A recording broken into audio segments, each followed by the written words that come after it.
Bapak Ibu, kita akan mendeklarasikan bersama-sama Pentakosta ketiga. Oleh karena itu, Bapak Ibu, saya undang untuk kita bangkit berdiri dan kita bacakan dengan penuh iman, dengan semangat. Pentakosta ketiga.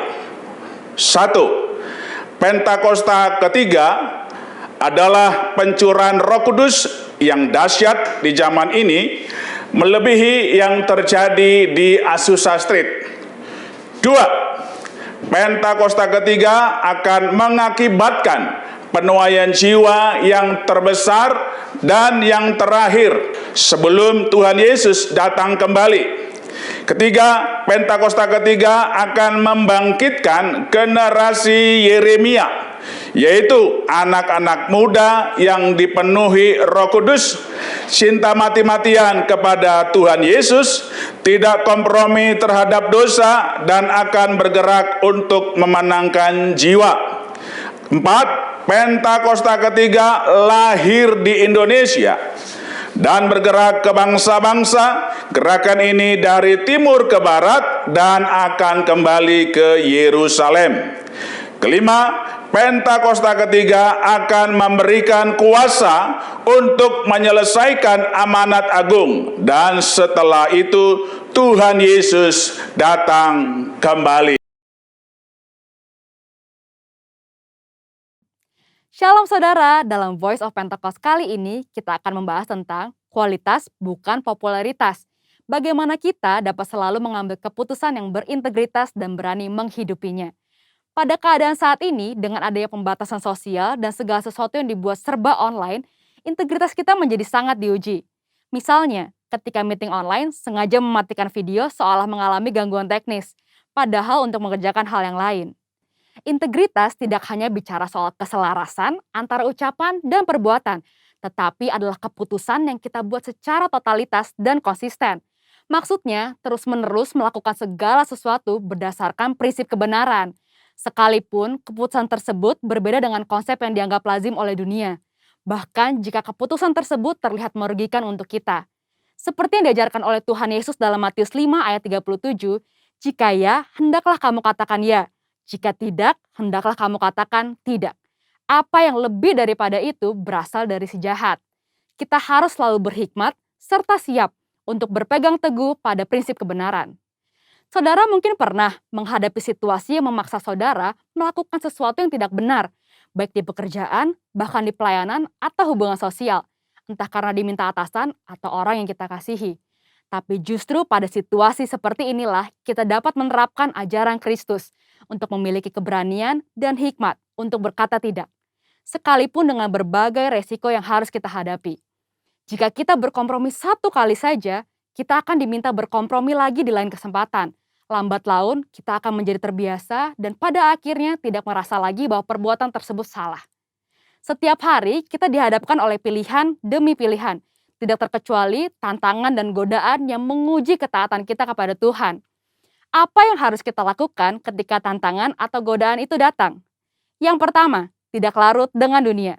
Di zaman postmodern ini, toleransi dibuat mengarah kepada kompromi yang berbeda dengan kebenaran Alkitab.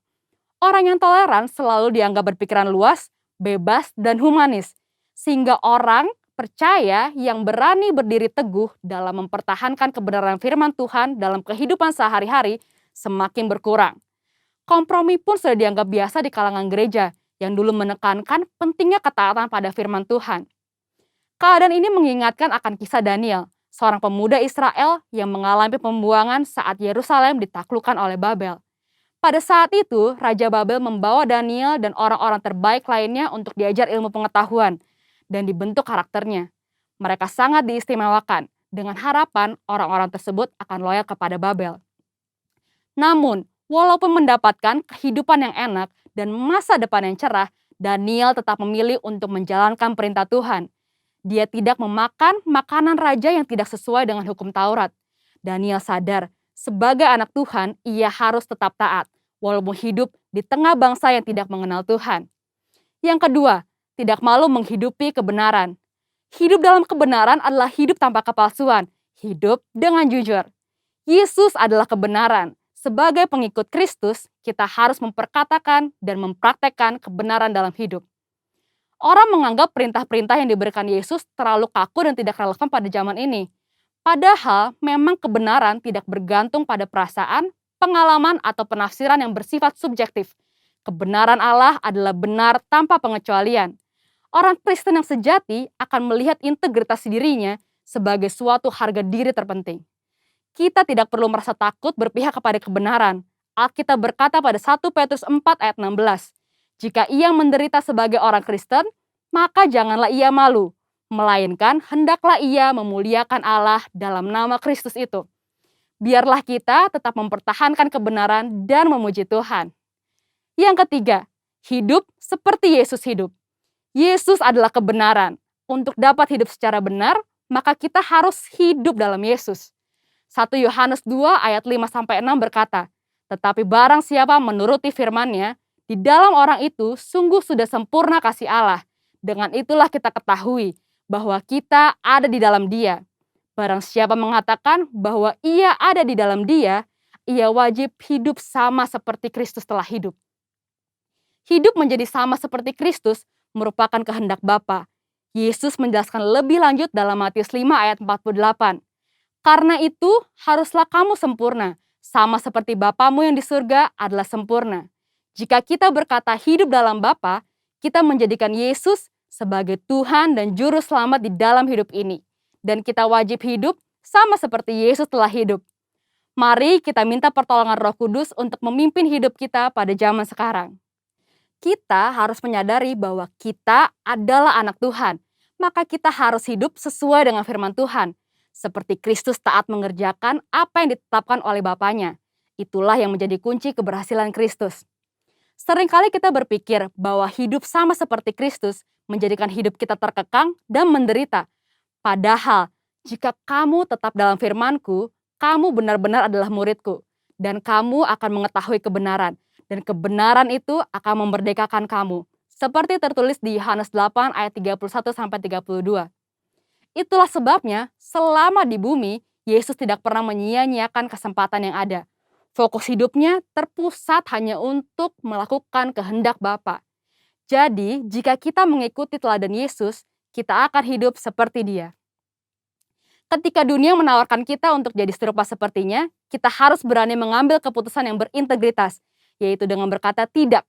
Tidak larut dalam dunia, tidak malu menghidupi kebenaran, dan yang terutama, hidup seperti Yesus telah hidup. Mari kita menjadi orang percaya yang berintegritas penuh di tengah dunia pada zaman ini. Untuk penjelasan lebih lengkapnya dari tim teologi kami, silahkan buka link yang ada di atas atau scan QR Code yang tersedia. Salam integritas, Tuhan Yesus memberkati.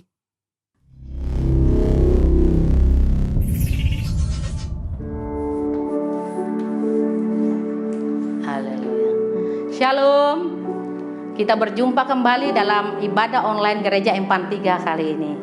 Saudara, saya percaya dimanapun saudara berada, penyertaan Tuhan senantiasa menyertai saudara dan saya. Dan saat ini, saya mau mengajak saudara untuk memuji, menyembah Tuhan, meninggikan nama Tuhan. Karena hanya Dia yang layak kita tinggikan. Mari kita masuk dalam doa. Syukur kami naikkan padamu Tuhan, kalau pada saat ini Tuhan, kami boleh beribadah walaupun melalui online Tuhan, tapi kami percaya Tuhan. Di saat kami dengan sungguh hati datang memuji, menyembah, menyenangkan hati-Mu Tuhan, Engkau hadir di tengah-tengah kami Tuhan. Yang sakit Engkau sembuhkan, yang lemah Engkau kuatkan Tuhan. Dan biarlah ibadah kami ini Tuhan, dari awal, pertengahan, hingga pada akhirnya, kami alaskan hanya dalam satu nama, Tuhan Yesus Kristus. Haleluya. Amin.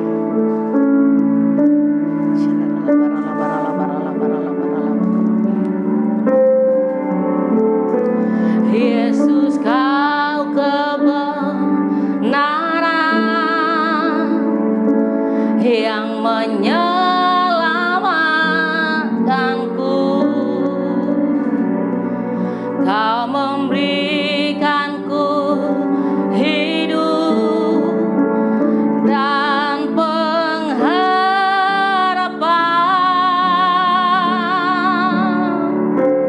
Ku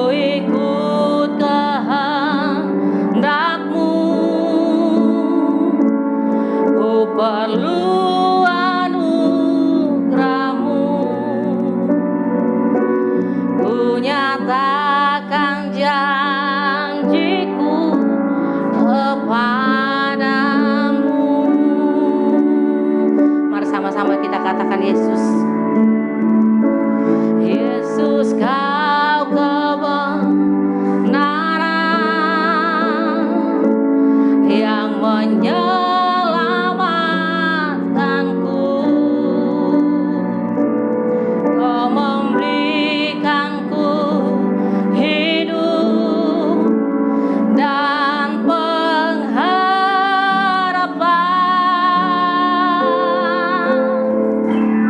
Ku ikut kehendak-Mu, ku perlu anugerah-Mu.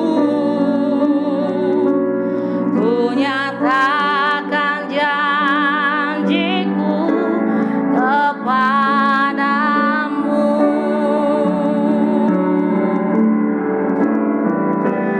Kalau ku hidup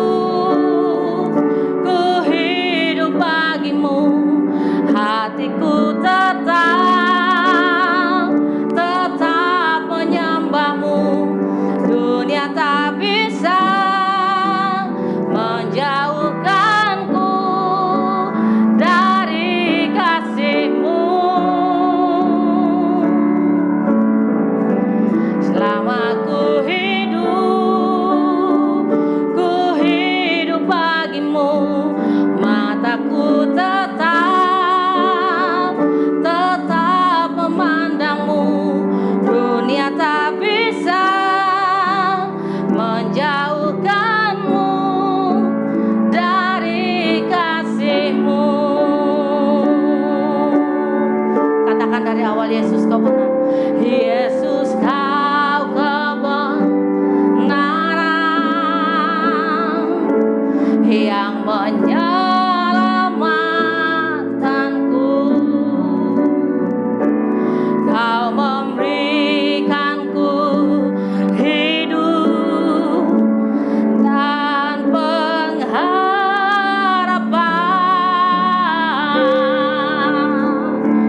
Ku ikut kehendak-Mu, ku perlu anugerah-Mu. Ku nyatakan janjiku kepadamu.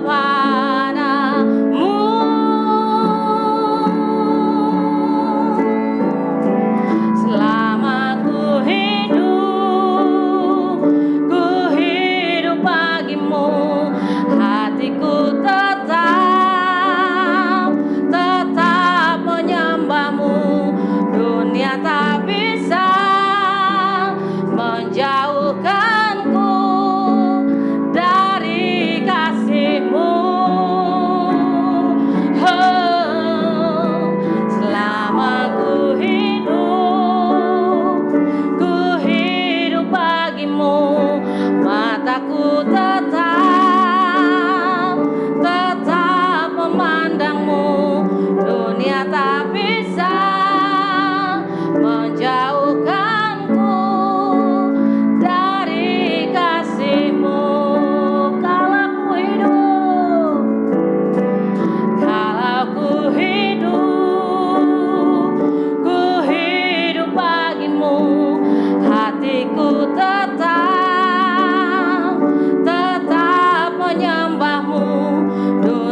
Engkau baik Tuhan.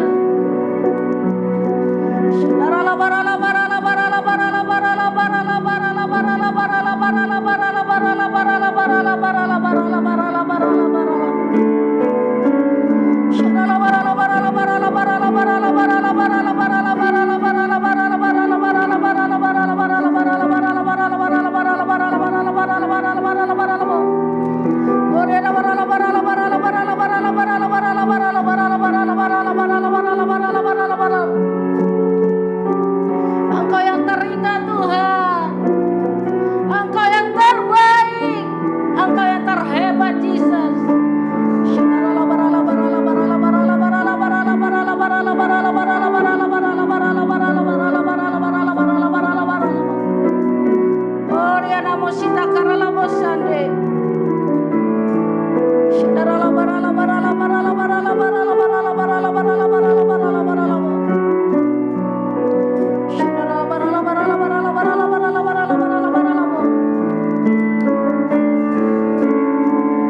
Oh Tuhan Yesus, kerinduan hatiku, mutiara tak ternilai harta milikku.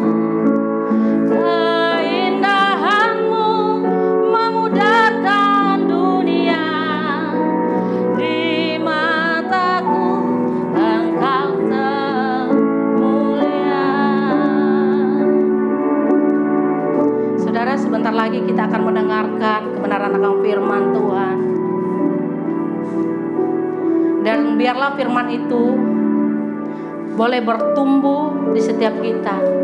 Bukan hanya bertumbuh, tapi kita menjadi pelaku-pelaku firman Tuhan. Amin. Dan sebelum kita masuk dalam firman Tuhan, mari kita mengangkat satu pujian.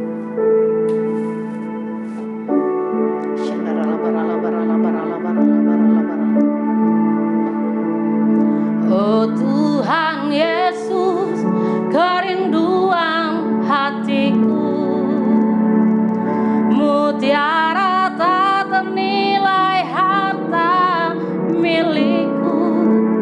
Keindahanmu memudarkan dunia,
Shalom Bapak Ibu Saudara, jemaat yang dikasihi Tuhan. Senang bisa boleh bertemu kembali di ibadah online GBI Epang 3. Satu kasih karunia Tuhan, satu kebanggaan kita boleh masih beribadah kepada Tuhan. Sebentar kita akan belajar firman Tuhan, namun sebelumnya kita mau berdoa sejenak untuk persiapan kita menerima firman Tuhan. Bapak yang baik, terima kasih buat penyertaan Tuhan dalam hidup kami. Kami percaya tiada berkesudahan kasih Tuhan dalam hidup kami. Terima kasih kami boleh merasakan hadirat Tuhan melalui doa, pujian, penyembahan. Kami percaya Engkau hadir di setiap rumah-rumah kami Tuhan. Dan Engkau yang memberkati dan beracara atas kami. Sebentar kami mau belajar akan kebenaran firman Tuhan. Kami buka hati kami lebar-lebar untuk kebenaran firman Tuhan. Roh Kudus, urapi kami, buat kami mengerti, buat kami dapat merenungkan dan melakukannya. Aku berdoa Tuhan, biar kiranya semua yang terbaik Engkau limpahkan buat umat-Mu selama penyampaian firman Tuhan. Urapi kami Tuhan, hanya di dalam satu nama, Tuhan Yesus Kristus Juru Selamat kami yang hidup. Kami sudah berdoa dan siap belajar kebenaran firman Tuhan. Setiap kita sama-sama katakan amin. Ya, Bapak Ibu Saudara, hari ini kita akan belajar dari satu firman Tuhan, di mana Tuhan taruh di hati saya bicara tentang tangan Tuhan yang menyertai kita. Firman Tuhan hari ini kita belajar ambil dari Mazmur 119 ayat 73. Mazmur 119 ayat 73 saya bacakan untuk Bapak Ibu Saudara sekalian. Firman-Nya berkata begini. Tangan-Mu telah menjadikan aku dan membentuk aku. Berilah aku pengertian, supaya aku dapat belajar perintah-perintah-Mu. Saya ulangi sekali lagi buat Bapak Ibu. Firman Tuhan berkata begini, tangan-Mu, tangan Tuhan tentunya, telah menjadikanku dan membentuk aku.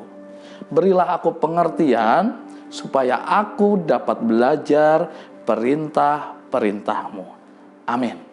Diberkatilah orang yang membaca, merenungkan, dan melakukan firman Tuhan.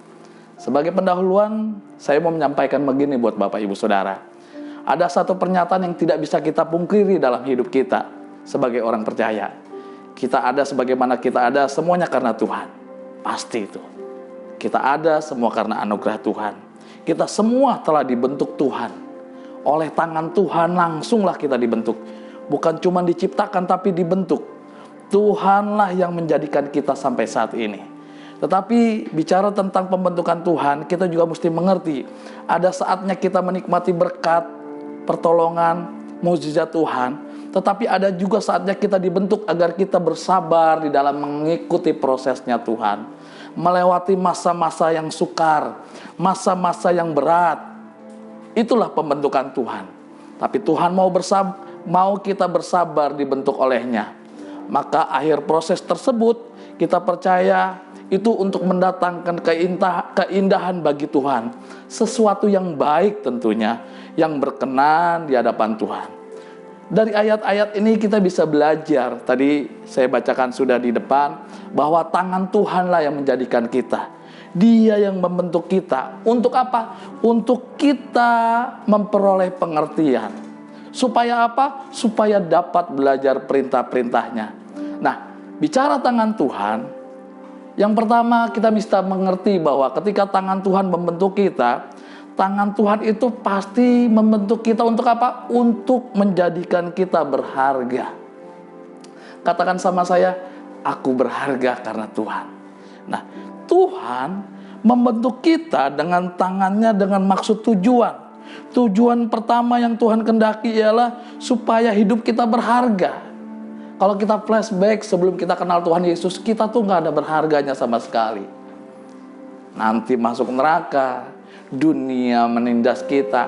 Tapi puji nama Tuhan, setelah kita terima Yesus dan Tuhan masuk dalam hidup kita, bukan cuma Yesus memberi kita status sebagai orang yang diselamatkan, tetapi kita pun menjadi berharga di mata Tuhan. Bahkan dunia pun menganggap kita berharga. Semuanya karena Tuhan. Makanya bicara tentang berharga, yang pertama Tuhan jadikan kita berharga, kita juga mesti mengerti dan meresponi. Kalau kita tahu kita berharga di mata Tuhan, kita pun harus bersikap seperti orang-orang yang berharga. Ngerti maksud saya? Jangan sampai kita bilang gini, aku anak Tuhan, tapi hidupku murahan.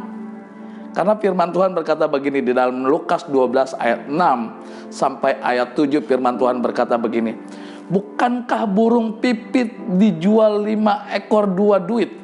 Sesungguhnya demikianlah tidak seekor pun daripadanya dilupakan Allah. Ingat ini, tidak seorang pun dilupakan Allah. Bahkan rambut kepalamu pun, bukan berarti Tuhan kurang kerjaan gitu ngerambut kita, tetapi firman Tuhan katakan sampai yang terkecil pun Tuhan mengetahui, dihitungnya semua. Karena itu, bicara tentang berharga, jangan takut. Karena saudara dan saya adalah orang-orang yang berharga dari banyak apapun di muka bumi ini, terlebih burung pipit. Nah, tadi saya bilang, kalau kita merasa diri kita berharga karena Tuhan, mari kita bersikap sebagai orang-orang yang berharga. Jangan murahan, khususnya anak-anak muda, para wanita, para pria. Camkan ini, kalau kita merasa kita sadar kita anak Tuhan, berlakulah seperti orang-orang yang berharga. Jangan langsung gampang terhanyut sama dunia, sama dosa, sama apapun rayaan dunia. Ditawari. Dengar baik-baik, kita itu dibayar lunas, bukan barang fana di dunia ini, tetapi karena darah Yesus. Camkan dalam hati, karena darah Yesus kita menjadi berharga. Itulah pembentukan tangan Tuhan atas hidup kita. Karena kita berharga, kita bersikap orang-orang yang berharga di muka bumi ini, bahkan sampai nanti masuk surga. Yang kedua, bicara tentang tangan Tuhan, penyertaan Tuhan, proses Tuhan. Tangan Tuhan ketika hari-hari ini membentuk kita di tengah pandemik ini, yaitu untuk menjadikan kita apa? Menjadikan kita lebih lemah lembut. Mohon maaf nih Bapak Ibu Saudara, banyak pelajaran kita pelajari beberapa bulan bahkan setahun belakangan. Kalau ada orang sempat mengalami, aduh kok saya kena COVID ya, kok saya kena sakit ya, kok saya kena PHK ya. Coba sebelum kita bertanya apa sama Tuhan, kita cek, jangan-jangan memang ada yang Tuhan mau kita proses dalam hidup kita. Untuk apa?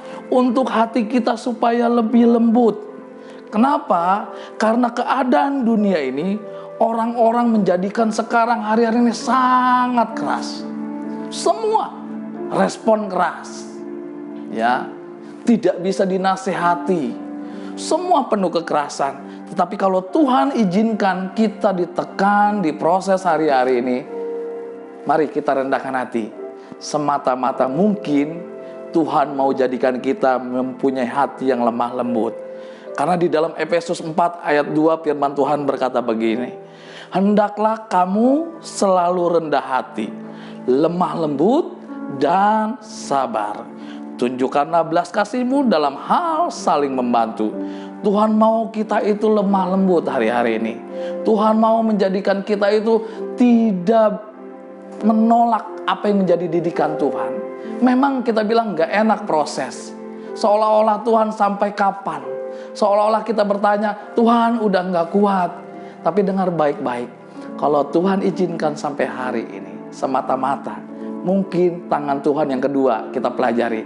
Bicara tangan Tuhan memproses kita supaya kita menjadi lemah lembut. Yang setuju dengan saya katakan amin. Nah yang ketiga, bicara proses tangan Tuhan, bicara penyertaan Tuhan. Yang ketiga Tuhan taruh di hati saya dan kita akan belajar siang hari ini, yaitu untuk menjadikan kita anak-anaknya menjadi kuat. Katakan sama saya, menjadi kuat. Kenapa? Kalau Tuhan mencintai kita sebagai anak-anaknya, siapa yang setuju dengan saya? Bukan berarti dia memanjakan kita. Setuju? Setuju? Ya. Ayah yang baik, ayah yang mengasihi, bukan berarti ayah yang memanjakan anaknya. Kalau ayah di bumi saja mengerti tentang itu, apalagi Bapa kita di surga. Justru karena dia mengasihi kita, dia membentuk kita, memproses kita, melatih kita untuk kita menjadi orang percaya yang kuat.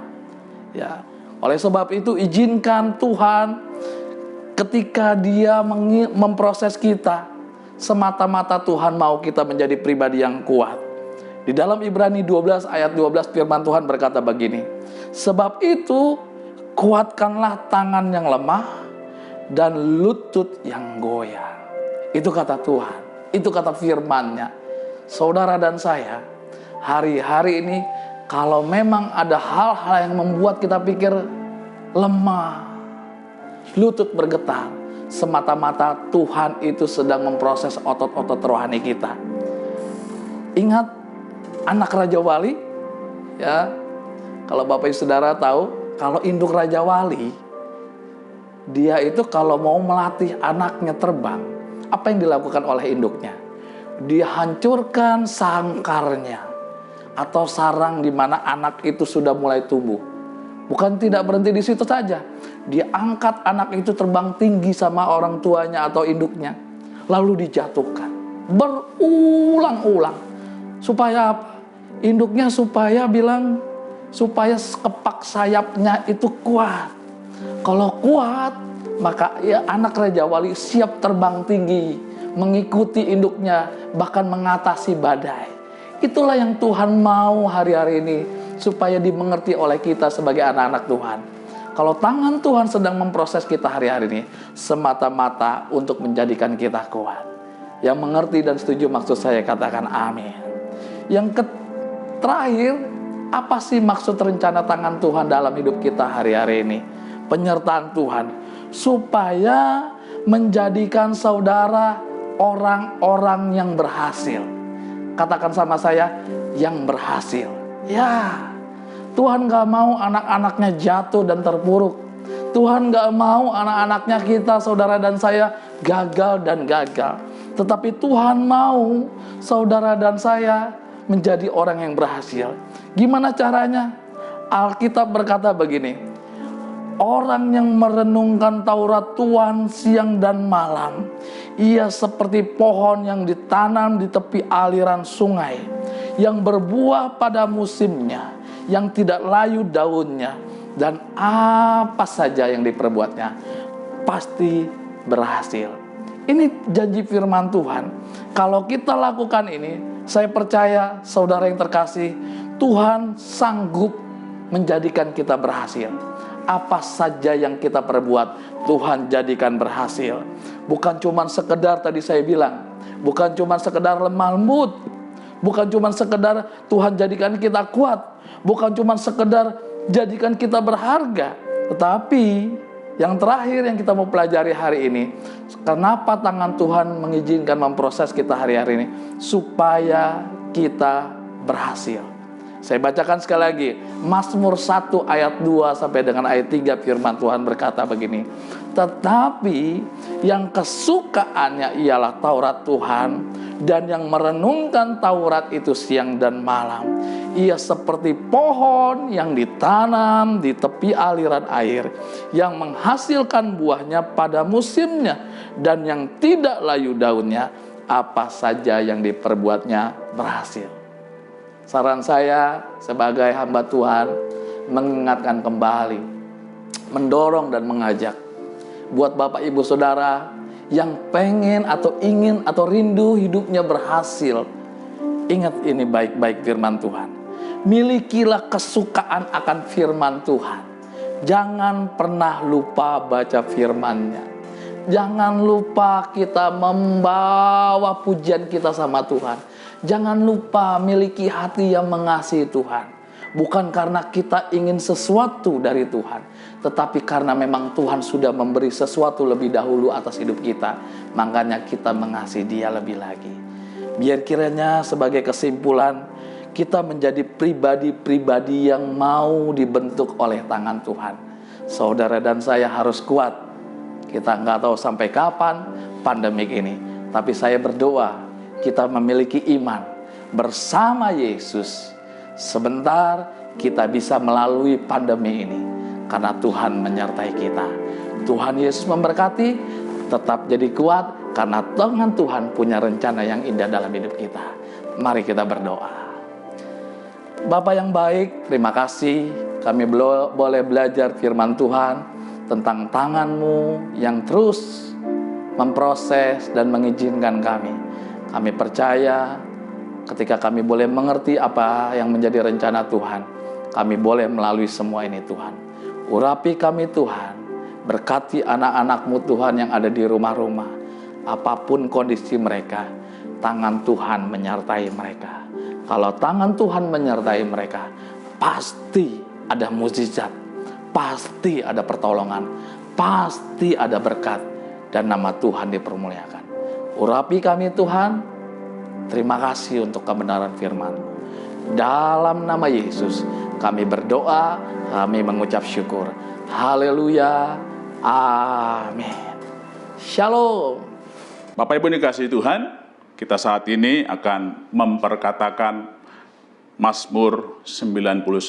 Mari Bapak Ibu, saya ajak Bapak Ibu untuk bangkit berdiri dan kita akan memperkatakannya dengan semangat tentunya, dengan penuh iman.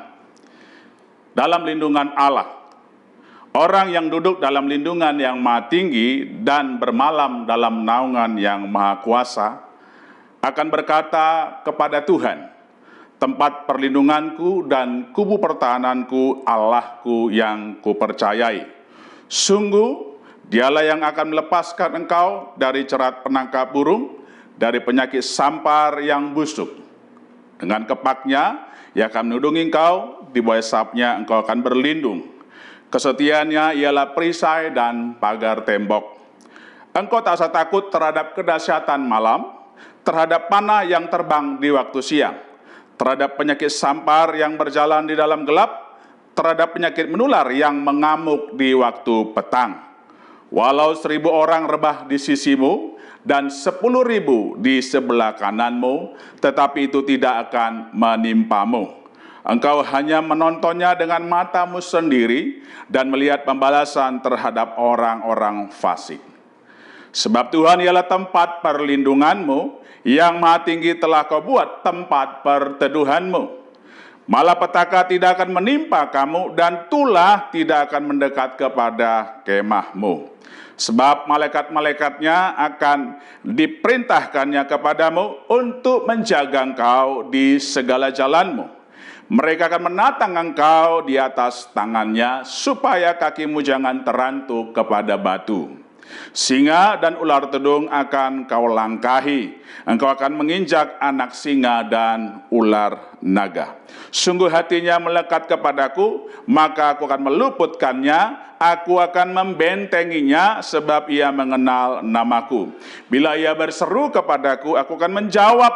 Aku akan menyertai dia di dalam kesesakan, aku akan meluputkannya dan memuliakannya.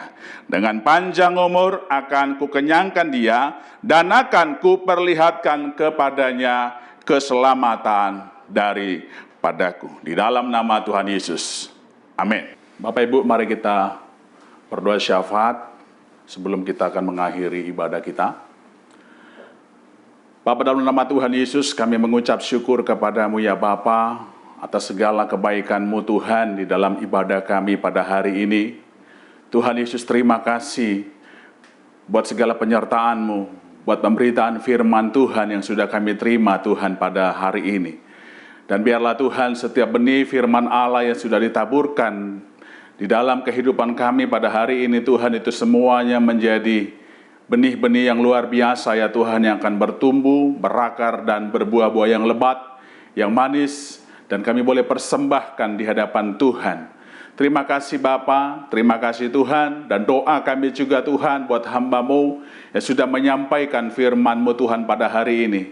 Kiranya terus Tuhan penyertaan-Mu Tuhan Yesus, kebaikan-Mu Tuhan, pengurapan-Mu ya Bapa di surga senantiasa Kau nyatakan bagi hamba-Mu di dalam nama Tuhan Yesus. Terima kasih Bapa, terima kasih Tuhan. Dan dalam kesempatan yang baik ini juga ya Tuhan, kami mau berdoa buat bangsa dan negara kami ya Tuhan yang kami kasihi ini Tuhan Yesus. Hari-hari ini Tuhan masih mengizinkan bangsa kami menghadapi pandemi COVID-19 ya Tuhan. Doa kami ya Bapa di tengah-tengah pandemi ini Tuhan, berikan terus Tuhan kekuatan dan penyertaan bagi bangsa kami, bagi negara kami Tuhan Yesus. Dan kami berdoa berseru-seru kepada Tuhan, Bapa pulihkan bangsa kami, Bapa berkati bangsa kami ya Tuhan Yesus. Di tengah-tengah pandemi ini Tuhan Yesus, kami membutuhkan Engkau ya Bapa di dalam nama Tuhan Yesus. Dan jadikan Tuhan bangsa kami Indonesia ini Tuhan menjadi Indonesia yang baru di hadapan Tuhan.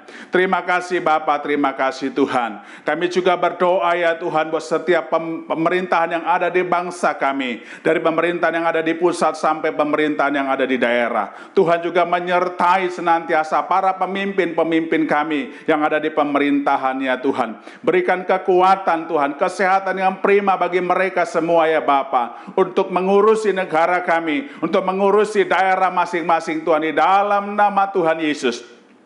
Engkau berikan segala hikmat dan pikiran-Mu. Engkau berikan segala tuntunan-Mu buat pemerintahan dan di negara kami ini Bapa. Khususnya buat Presiden kami, Bapak Jokowi Tuhan. Buat Pak Wapres Bapa di surga, Pak Ma'ruf Amin Tuhan. Dan buat semua menteri-menteri yang ada ya Tuhan Yesus. Semua mereka kami serahkan kepada Tuhan. Biarlah takut akan Tuhan ada pada mereka semua di dalam nama Tuhan Yesus. Terima kasih Bapa, terima kasih ya Tuhan Yesus. Kami juga ya Tuhan berdoa ya Bapa di surga, buat setiap para pemimpin-pemimpin rohani kami ya Bapa di surga. Tuhan kami berdoa buat gembala pembina kami, Bapak Pendeta Dr. Insinyur Niko Nyotoro Harjo Tuhan, bersama keluarga dan keluarga besarnya. Kiranya Tuhan terus menyertai, mengurapi dan memberkati Tuhan pemimpin rohani kami ini dalam nama Tuhan Yesus. Dan juga kami berdoa buat setiap keempat wakil gembala pembina Tuhan. Penyertaan juga Tuhan, penyertaan yang sama, pengurapan Tuhan yang sama yang Kau berikan buat gembala pembina kami, Kau juga nyatakan buat setiap wakil gembala pembina ya Tuhan. Terima kasih Bapa, terima kasih Tuhan. Dan juga buat seluruh karayon KCK yang ada ya Tuhan, khususnya karayon kami, karayon 1F, Bapak Pendeta Dr. Andus Budi Sastradi Putra MTH ya Tuhan. Engkau juga ya Tuhan menyertai, melindungi dan mengurapi di dalam nama Tuhan Yesus. Tuhan kami juga berdoa buat semua gembala-gembala cabang dan ranting yang ada, khususnya gembala kami di GB Empang 3, Bapak Pendeta Daniel Pujo Sudarmo ya Tuhan. Engkau urapi Tuhan, Engkau sertai Tuhan, Engkau berkati, Engkau lindungi di dalam nama Tuhan Yesus.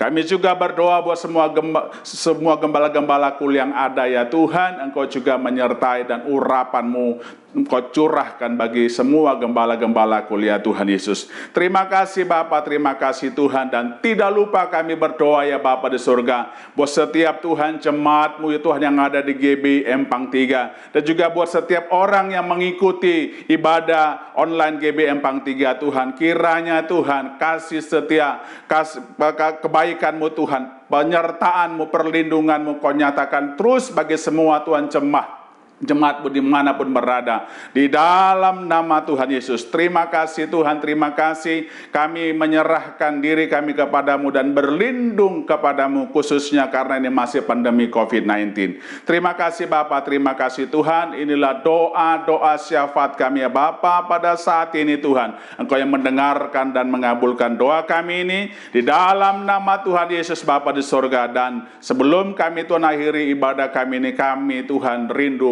menerima berkat yang Kau curahkan oleh hamba-Mu di dalam nama Tuhan Yesus. Haleluya. Amin. Serabu kita akan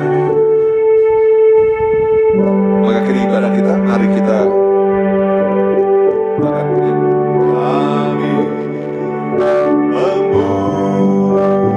memuji kebesaran-Mu. Ajaib Tuhan, hanya Engkau ya Tuhan. Ajaib Tuhan, kami